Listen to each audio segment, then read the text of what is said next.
একটা মেয়ে, বাংলার মেয়ে, ছোট থেকেই কৃষ্ণ ভক্ত, কিন্তু কিভাবে কিভাবে যোগাযোগ হয়েছে, ওর বিয়ে ঠিক হয়েছে বৃন্দাবনের ছেলে, ঠিক আছে। তো চিন্তা করছে আমি কি এমন ভাগ্য করেছি, আমার বিয়ে হচ্ছে কোথায়, বৃন্দাবনে। বিয়ের দিন ঠিক হয়ে গেল, বিয়ে হয়ে গেছে। এবারে স্বামীর সঙ্গে শ্বশুর বাড়ি যাচ্ছে। শ্বশুর বাড়ি কোথায়, বৃন্দাবনে। রাস্তায় যেতে যেতে অনেক কিছু সব ভাবছে, আমি তো এত বড় ভক্ত ছিলাম না, টুকটাক কৃষ্ণ পূজা করতাম, কিন্তু আমার কি ভাগ্য, আমার বিয়ে হচ্ছে কোথায়, বৃন্দাবনে। আর সেই বৃন্দাবন ধাম হচ্ছে চিন্তামণি পকর, যেখানে যেখানে ক্লাস শুনেছে ও বলছে বৃন্দাবন ধাম চিন্তামণি দিয়ে তৈরি। সেখানে সবার ভাগ্য হয় না। বিষয়া ছাড়িয়া কবে শুদ্ধ হবে মন, কবে আমি হে রব শ্রী বৃন্দাবন। বিষয় ছেড়ে যখন মন শুদ্ধ হয়, শরীর শুদ্ধ হয়, চেতনা শুদ্ধ হয়, তবে বৃন্দাবন বাস হয়। তো গুরুজনদের কাছে আমি শুনেছি, সাধুদের কাছ থেকে শুনেছি সেই বৃন্দাবনের কথা, যেখানে চিন্তামণি পকর শুধু সন্মসুখ কল্পবৃক্ষ, গাছপালা কল্পবৃক্ষ গাছপালার কথা বলে, গাছপালা ভাবের আদান প্রদান করে, পশু পাখি সবাই চিন্ময় চেতন সম্পন্ন সব কিছু। আর চিন্তা মনি দিয়ে বৃন্দাবন তৈরি, সেই বৃন্দাবন ধামে আমি যাচ্ছি। আর আমি শুনেছি বৃন্দাবন ধামে আমরা এখানে ভগবানকে পাওয়ার জন্য তপস্যা করছি, তপস্যা করছি না। এই শীতের দিন আসছে, সেই 3:30টায় উঠতে হবে, ঠান্ডায় স্নান করতে হবে, তাই তো। আবার সেই আরতি করতে গেলে জামা কাপড়, সোয়েটার কম্বল কিছুই পরা যাবে না। একটা পাতলা উত্তরি গায়ে নিয়ে বাম হাতে ঘন্টিটা কাঁপছে, মানে শরীর কাঁপছে তো ঠান্ডায়। কত কষ্ট করে আমরা মঙ্গল আরতি জপ এইসব করে করে ভগবানকে, বৃন্দাবনে ভগবানকে এরকম তো হয় না, তপস্যা করতে হয় না। বৃন্দাবনে ভগবান বিচরণ করছেন, বৃন্দাবনে যায় ভগবানকে দর্শন করার জন্য, ভগবানের সঙ্গে সাক্ষাৎ করার জন্য।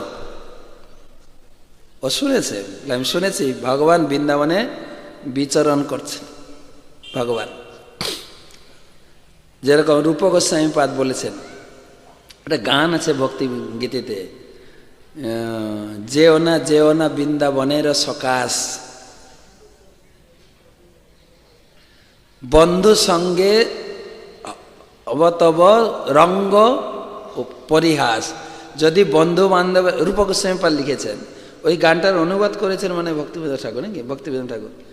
রূপ গোস্বামী পাদ লিখেছেন যে তোমার যদি আত্মীয় স্বজন বন্ধু বান্ধবের সঙ্গে সংসার সুখ আমোদ প্রমোদ করার অভিলাষ থাকে, তুমি বৃন্দাবনে যাবে না, প্লিজ বৃন্দাবনে যেও না। আর এনি হাও যদি বৃন্দাবনে যেও থাকো, কেশি ঘাটে যাবে না, যেও না কেশি ঘাটে। আর ভুল ক্রমে যদি কেশি ঘাটে যাও, তোমার সামনে গোবিন্দ আসবে, গোবিন্দকে দেখবে না প্লিজ, গোবিন্দর দিকে তাকাবেই না। আর যদি গোবিন্দ এসেও যায় তোমার কাছে, তুমি মুখ নিচু করে চরণ দর্শন করবে, মুখমণ্ডল দর্শন করবে না। যদি একবার শ্যামসুন্দর গোবিন্দের মুখমণ্ডল দর্শন করে ফেলো, সংসার বাসনা ভুলে যাবে, তোমার সংসার বাসনা শরীর হৃদয় থেকে ডিলিট হয়ে যাবে। খুব সাবধান, বৃন্দাবনে যাও। মানে আকার ইঙ্গিত ভাবে বলছেন বৃন্দাবনে গেলে তোমার গোবিন্দের সঙ্গে সাক্ষাৎ হবেই। তাই নরোত্তম দাস ঠাকুর বললেন, হরি বলবো আর মদন মোহন, হে রব গো হে রব, হে রব গো। হরি বলবো আর মদন মোহনের সঙ্গে আমার সাক্ষাৎ হবে। এই রূপেতে বজের পথে চলিব গো, নরোত্তম দাস ঠাকুর গিয়েছেন। তো বৃন্দাবনে কৃষ্ণ আছেন, আমার সঙ্গে দেখা হবে, আমি দেখতে পাবো, সাক্ষাৎ নিজের চোখে আমি কৃষ্ণকে দেখব। হ্যাঁ কি ভাগ্য, জানি না আমার পূর্বপুরুষ কে কত আমাকে এই আশীর্বাদ করে গেল। আমি যাচ্ছি কোথায়, বৃন্দাবনে। সারা রাস্তা বৃন্দাবনের ভাবনায় চোখে জল ফেলতে পারছে, যাচ্ছে। কোথায় যাচ্ছি, কত রাস্তা যে হেঁটে গেছে এই আনন্দে তার কোনো টের নেই। হেঁটেছে বৃন্দাবনে যাচ্ছেন, রাস্তায় যেতে যেতে আরেকটা কথা চিন্তা হচ্ছে। আমি শুনেছি কৃষ্ণের বয়স কত, কৃষ্ণের বয়স কত? 16 বছর। কৃষ্ণের ফিক্সড বয়স হচ্ছে 16 বছর, 16 বছরের যুবক। রাধারানীর বয়স 14.5 বছর। তো কৃষ্ণের বয়স 16 বছর, ইয়াং যুবক একদম। আমার স্বামীর বয়স তো 18 বছর। তাহলে কৃষ্ণ কে হবে আমার, কে হবে? হ্যাঁ, কৃষ্ণ হবে আমার দেবর। তাহলে কৃষ্ণ আমাকে কি বলে ডাকবে? বৌদি, কিন্তু বৃন্দাবনের ভাষায় হিন্দিভাষী লোকেরা কি বলে? ভাবি। তাহলে কৃষ্ণর সঙ্গে আমাকে দেখা হলে কৃষ্ণ আমাকে কি বলে ডাকবে? ভাবি। আমি তাকে দেবর বলে ডাকবো। কি সুন্দর সময়। ভাবি আর দেবরের সম্পর্ক একটু মধুর, ঠাট্টা মজা সব কিছু চলে। এমনকি দেবরের নিজের বউর সঙ্গে ঝগড়াঝাটি হলে শেয়ার করে কার সঙ্গে? ভাবির সঙ্গে। ভাবি একজন কাউন্সিলরের মতো, তার সুখ দুঃখ, তার যদি বিয়ে না হয় সে যদি একটু নিজে নিজে ম্যানেজ করে, কার সঙ্গে আলোচনা করে? ভাবি তোমাকে একটা কথা বলো, তুমি কিছু মনে করো? অবশ্যই আমাকে বলো, আমি তোমার ম্যানেজ করে দেবো। হ্যাঁ, সব কিছু বলো, তাই না? খুব আনন্দ, আমি তার ভাবি হব, আমাকে ভাবি বলে ডাকবে। হ্যাঁ, আমি যে কি বলে ডাকবো? দেবর বলে ডাকবো। এতদিন ভগবান ডেকে আসছে, ঠিক আছে। সন্ধ্যার সময় পৌঁছেছে বৃন্দাবনে, পৌঁছেছে। তো তার স্বামী বলছে, দুজন আছে স্বামী স্ত্রী। তার স্বামী বলছে এত দূর হেঁটে এলাম, ক্লান্তি লাগছে, আমি একটু যমুনায় স্নান করি, তুমি একটু বসো। ছেলেরা যেখানে খুশি স্নান করতে পারে, মেয়েদের স্নান করা নিয়ে অনেক রেস্ট্রিকশন ঝামেলা আছে, তাই না? তুমি এখানে বসো, ঠিক আছে। তাই একটা গাছের গোড়ায় ওকে বলছে তুমি এখানে বসো, আর সামনে যমুনা, আমি স্নান করে আসি। তোমার ভয় নেই, কেন নতুন তো, সে ভয় করছে আমাকে ছেড়ে চলে যাচ্ছে কোথায় একা সন্ধ্যার সময়। বলছে তোমার কোনো ভয় নাই, তুমি এখানে বসো, তো আমি যাচ্ছি স্নান করতে, কোনো অসুবিধা হলে আমাকে ডাকবে। হ্যাঁ, পতিদেব পতিদেব ডাকবে, আমি চলে আসবো, কোনো ভয় নেই, বৃন্দাবনে কোনো ভয় নেই, তুমি থাকবে। তোকে আর সেই মেয়েটা তো ঘোমটা এত বড় না, মেয়েদের কত ভয়। প্রথম শ্বশুর বাড়ি গেলে ভয় না, যে কে শ্বশুর, কে কি বলে শাশুড়ি, কে ননদ, কিছুই কাউকে চেনে না, তাই না? আগেকার দিনে এটাই হতো তো, যার জন্য মেয়েদের বিয়ের পরে মেয়েদের সঙ্গে দুটো হেল্পার যেত, একটা দুটো হেল্পার যেত, বোন যেত, নাহলে ভাই যেত। যেরকম দেবকীর সঙ্গে কংস গিয়েছিলেন, কেন শ্বশুর বাড়িতে সে কাউকে চেনে না।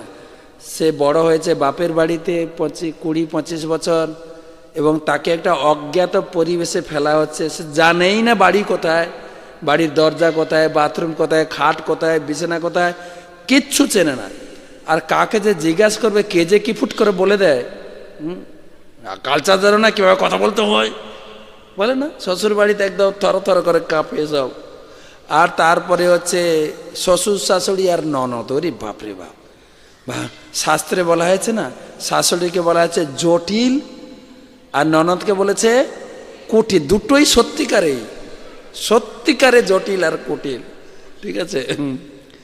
আমি কয়েক জায়গায় বলেছি, শাশুড়ি কথাটা এই বলা হয় এই জন্যে, রাধারানীর লীলাতে দেখা যায় জটিল নাম, আমরা শাশুড়ি বলি। শাশুড়ি কেন বলা হয় না, শাশুড়িটা এত জটিল, বৌমার সামনে এলে বৌমা শাশুড়িকে দেখেই তার শ্বাস বন্ধ হতে শুরু করে, সেই জন্য তার নাম শাশুড়ি, ঠিক আছে। তো ভয়ে থাকে। তো এখন এত বড় ঘোমটা, এখন অবশ্য মেয়েরা এই ভয় করে না, কেন বিয়ে হওয়ার আগে 2 বছর হোয়াটসঅ্যাপে ঘাঁটে।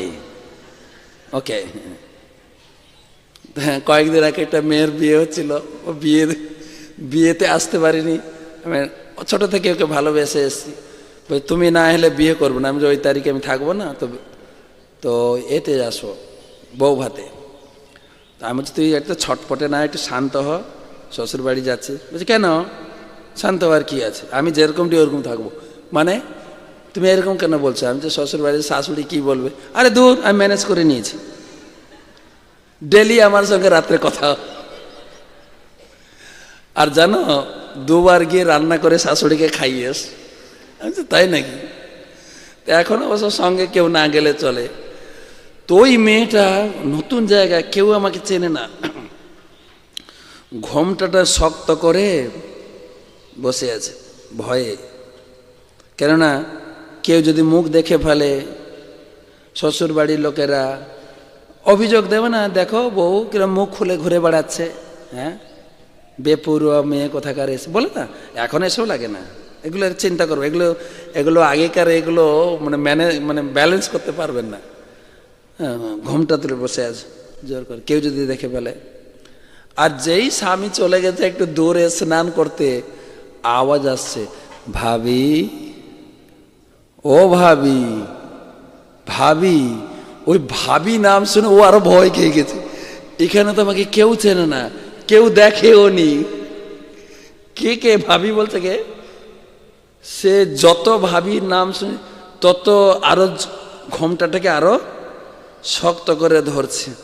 আর বুঝতে পারছে ভাবি ভাবি বলে ও ছেলেটা এগিয়ে আসছে, নিকটে আসছে, নিকট যত অনুভব করছে, কাছে আসছে, কাছে আসছে, ও কাঁপতে শুরু করে, জোর করে ধরে রেখেছে। ভয়ে কাঁপছে। আর কাছে এসে, ও ভাবি, ঘোমটাটা খোলো না। বলতে বলতে ঘোমটাটা জোর করে খুলে দর্শন করে। ও তো কান্না করতে শুরু করেছে, কোন ছেলে না কোন ছেলে আমার মুখ দেখে চলে গেল।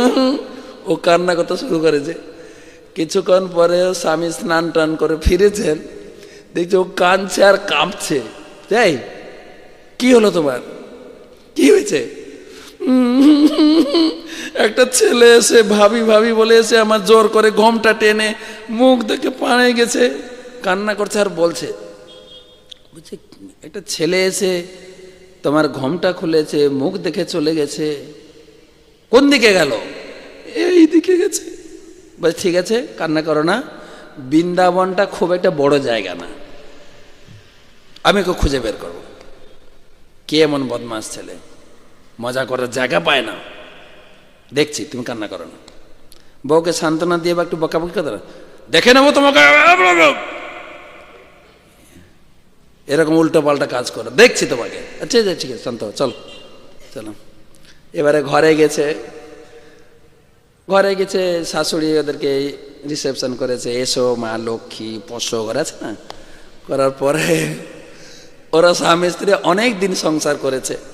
শাশুড়ি একদিন বলছে, তোমাদের অনেক দিন বিয়ে হয়েছে, তোমরা বাঁকে বিহারী দর্শন করতে যাওনি তো? যাও, আশীর্বাদ নিয়ে আসো, বিয়ের পরে আশীর্বাদ আনতে হয়, তোমাদের গৃহস্থ জীবনের কল্যাণ হবে, যাও যাও যাও। তো মায়ের কথা শুনে ছেলে বউকে নিয়ে যাচ্ছেন বাঁকে বিহারী দর্শন করতে। বৃন্দাবনে বাঁকে বিহারী খুব প্রসিদ্ধ, স্বয়ম্ভু বিগ্রহ।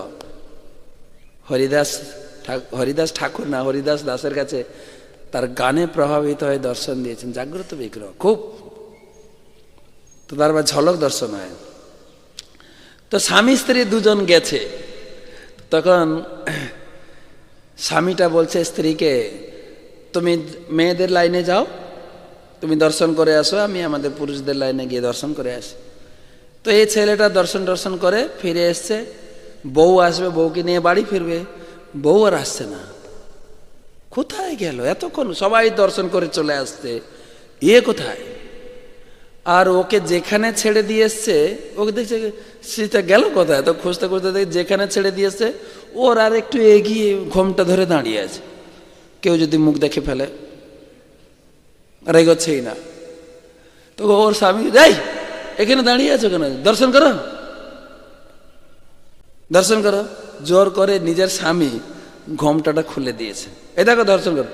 যেই দর্শন করেছে মাকে বলে, এই লোকটা সেদিন আমার ভাবি বলে আমার মুখ দেখে চলে, এই চিৎকার করছে। আর যত চিৎকার করছে না, তার স্বামী হয়ে গেছে, স্বামী পাথরের মতো হয়ে গেছে। তার স্বামী চিন্তা করছে যে আমার বৃন্দাবনে জন্ম, আমি ভগবানকে এতটা ভালোবাসতে পারলাম না। তোমার ভালোবাসা, তোমার ভক্তিতে ভগবান তোমাকে ভাবি বলে ডেকেছে। তোমার ভিতরের ভাবনাকে তিনি গ্রহণ করেছেন। তুমি মনে হয় ভগবানকে এই রূপে পেতে চেয়েছিলেন। তখন মেয়েটা বলছে, আমি চিন্তা করছিলাম ভগবানের বয়স 16 বছর, তোমার বয়স 18 বছর, তাহলে আমার ভগবান কে হবে? আমার দেবর, আমি তার ভাবি। ভগবান ভাবগ্রাহী জনাত। তো তখন সে স্বামী বলছেন, তুমি অত্যন্ত ভাগ্যবতী, তোমার ভক্তির কাছে আমি কিছুই না, কিন্তু আমি আনন্দিত যে তোমার মতো স্ত্রী পেয়ে আমিও ভাগ্যবান হই। তো ভগবান ভাবগ্রাহী, ভাব যে যেভাবে পেতে চান।